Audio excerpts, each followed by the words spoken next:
Hi, welcome to the podcast for When the Curves Line Up for April 25, 2024, featuring Orion's Rigel leaving the evening sky.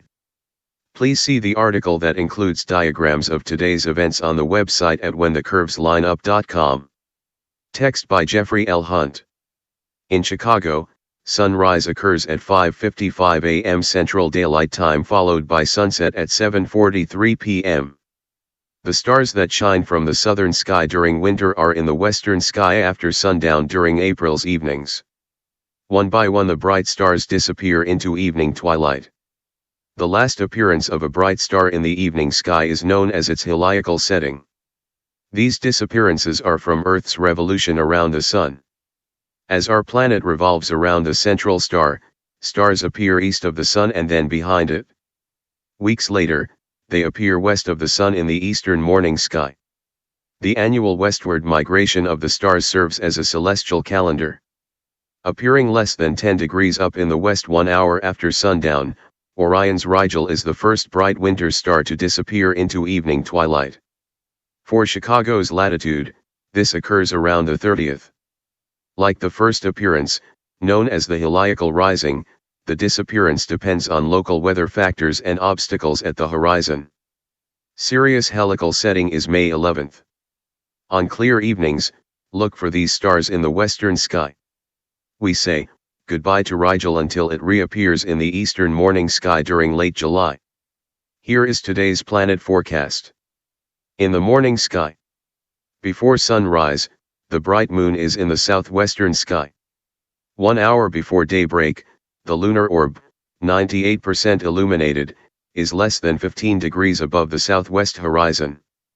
It is 7.5 degrees to the lower left of Zubin el Janubi, the Scorpion's southern claw, today part of Libra. Block the moon with your extended hand to see the star that is about the same brightness as the Big Dipper's stars. The Scorpion's forehead or crown, named Shuba, is 11.5 degrees to the moon's upper left. Tomorrow morning, the lunar disk is to the lower left of this star. During the daytime tomorrow in the Americas, the moon occults or eclipses the star Antares, representing the arachnid's heart.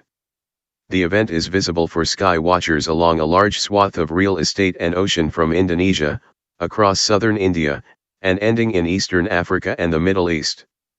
15 minutes later, Mars and Saturn are in the eastern sky. Saturn is easier to see, over 10 degrees above the east-southeast horizon. The planet is bright enough to be seen without a binocular, but the optical assist helps with the initial identification.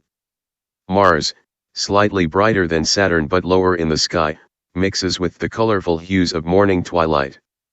A binocular is needed to see it, 9.8 degrees to Saturn's lower left. The pair no longer appears in the same field of view. First spot Saturn, then move the binocular slightly to the lower left to bring the red planet into view. Mercury and Venus are not visible. They are immersed in pre-dawn light. Mercury is moving toward an unfavorable apparition in the morning sky next month. Venus reaches a solar conjunction during early June and a wide swing into the western evening sky. Mars and Saturn disappear into the glare of sunrise, seemingly leading the Sun westward. In the evening sky, like Rigel, Jupiter is disappearing into brighter twilight. Unlike the stars, even Sirius, Jupiter, and Venus can be seen in a brighter sky. At 45 minutes after sundown, the planet is over 5 degrees above the west-northwest horizon. It disappears into brighter twilight around May 5th.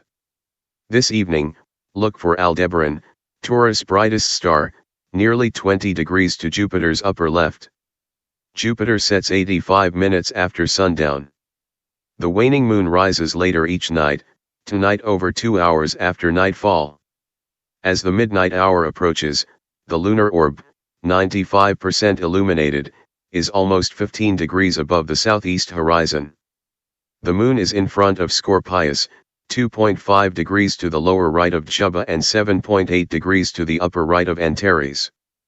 Before sunrise tomorrow, the gibbous moon and the Scorpion are in the southwestern sky. Thank you for listening.